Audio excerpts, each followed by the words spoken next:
Now we move to the last part of the presentation, that is the dissolution of the firm.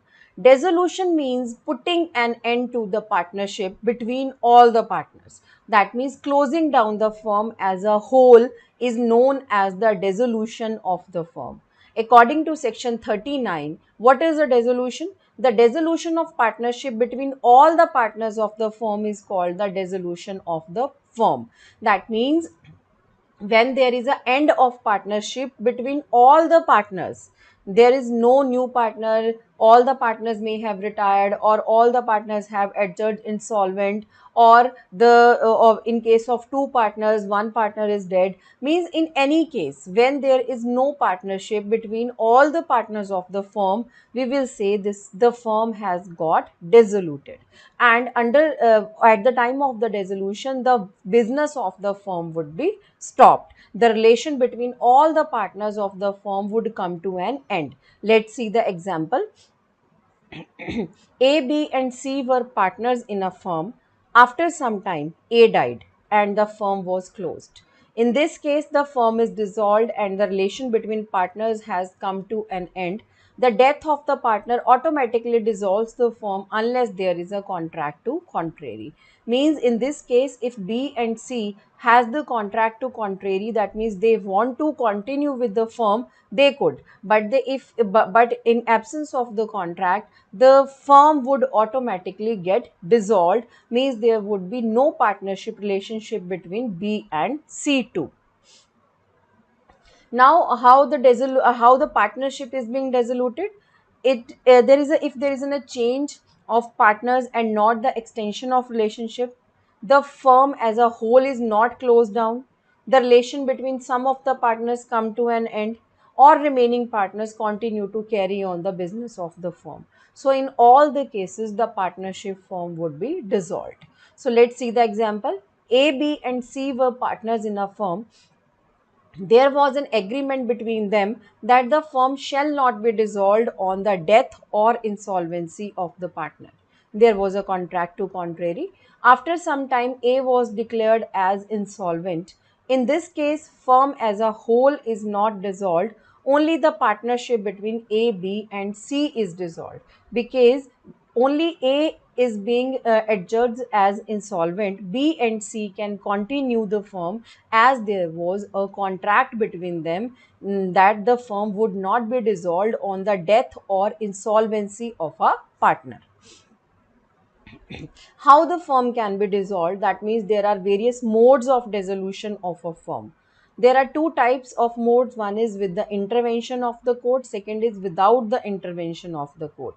Under with the intervention of court, we will discuss by consent of all the partners, by contract between the partners, compulsory dissolution, dissolution on the happening of certain contingencies, dissolution by notice. Without the intervention of court, we will cover insanity of a partner, permanent incapacity of a partner, misconduct of a partner, persistent breach of agreement, transfer of interest, perpetual losses in business, other just and equitable grounds. Let's discuss these points in detail.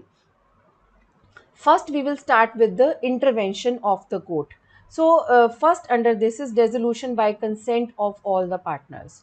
When all the partners are agreeing that they don't want to continue with the partnership business, with the consent of all the partners, the court may allow for the dissolution. In this case, the whole property would be divided as per the partnership deed, as per the terms of the partnership deed, and all the partners of the partnership would come with the consent that the whole business of the partnership should be closed and the partnership would be dissolved. Second, dissolution by contract between the partners.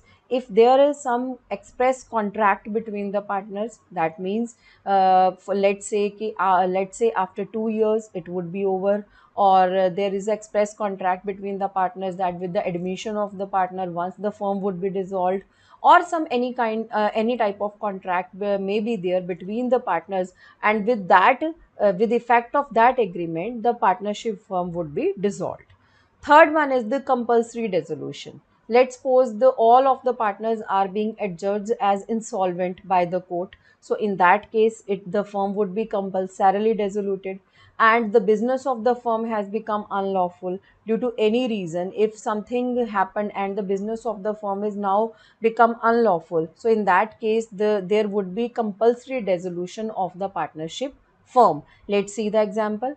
A and B were getting on the business of importing sugar from certain countries. Subsequently, the import of sugar was banned by the government. In this case, the firm is dissolved as the business of the firm has become unlawful.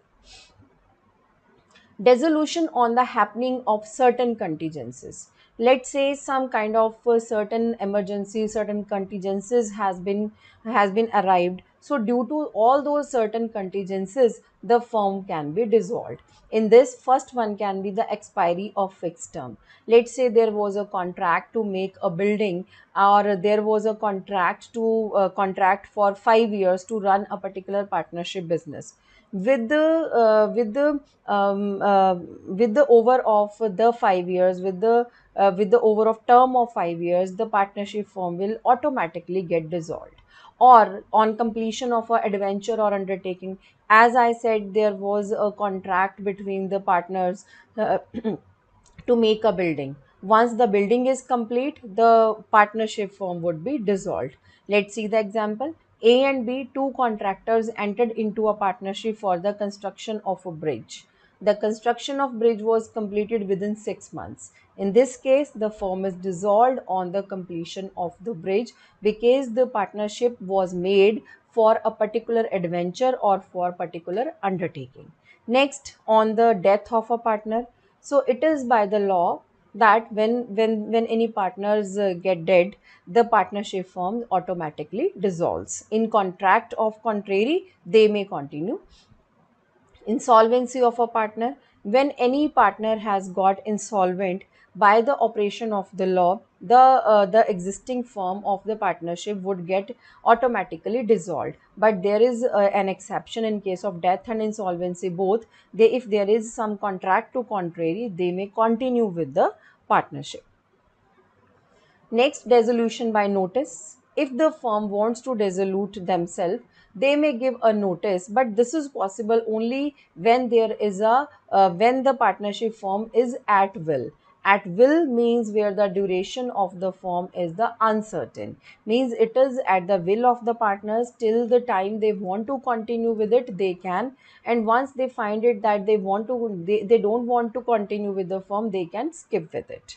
Notice of intention should be in writing and signed by all the partners. Yes, this is a very important point, that all the partners must sign their intention that they want to dissolve the firm, and this contract, this agreement must be in writing and all the partners should sign it.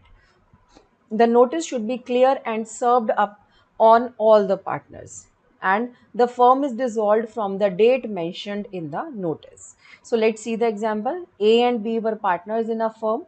The partnership deed provided that the firm can be terminated by mutual agreement only.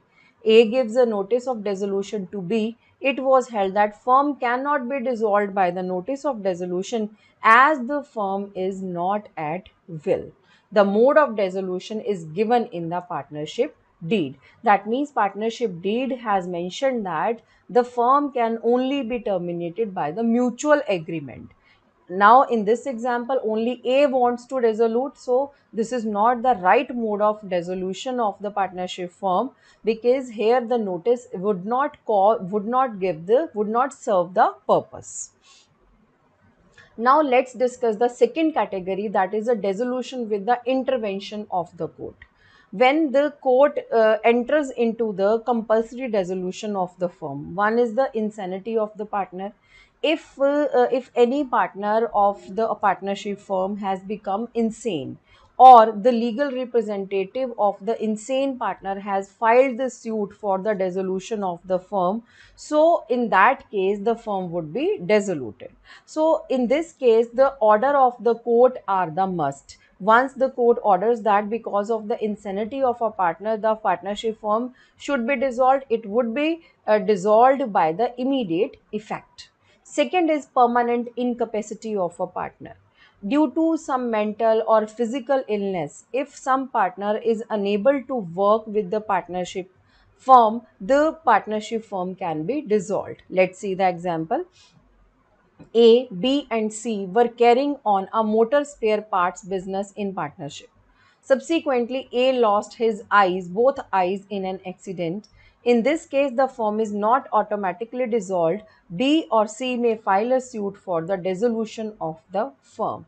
That means here A has become the permanently incapable to run with the business because he has lost his eyes. But here B and C, the other two partners, may file a suit for the dissolution of the firm. Third point is misconduct of a partner. If any partner is found the guilty of misconduct during the normal course of the business, the court may order for the dissolution of the firm. But before giving the order, the court must be satisfied that this particular act should be considered as the misconduct, and on that misconduct the court can allow for dissolution. And that misconduct should definitely be relating which can affect the business of the firm. This may be regarding gambling by a partner, conviction of a partner, traveling without ticket, breach of trust, adultery by one partner with the wife of the another partner. Means all these cases must will be affecting the business of the firm and are considered as misconduct by the court, and all these cases the court can allow for the dissolution of the firm. Let's see the example. A and B were carrying on a banking business in partnership. He had committed adultery with several women in the city, and his wife has left him on this ground. B applied to court for the dissolution, but court rejected on ground that it does not affect the business of the banker. That means the wife of B has left him, but it is not affecting the wife of A has left him, but this is not affecting the business of the partnership firm. The court was not satisfied on this ground and did not declared it as a misconduct made by the partner. So in this case, the partnership firm cannot be closed, cannot be dissolved. Next is persistent breach of agreement. If any partner has willfully or persistently commits a breach of agreement which is affecting to the affairs of the business, which is regarding the management of the affairs of the business, this would lead to the dissolution of the firm. Or any partner is during the conduct of the business is performing in such a way that other partners are finding it difficult to carry on the business with him, and the conduct of partner which destroy the mutual confidence between the partner would give the sufficient ground for the dissolution of the firm on the ground of persistent breach of agreement. Again, the quarreling between the partners, refusal to meet or matters of the business, taking away the books with him at home, means there are so many examples which make the ground that on basis of which a court may order for the dissolution of the firm. Next, transfer of interest. When a partner transfer the whole of his interest or share to a third party, means the partner has transferred his whole interest, his whole share to some another person. That means there would be reconstitution of the partnership firm, and for that purpose the old partnership firm is to be dissoluted.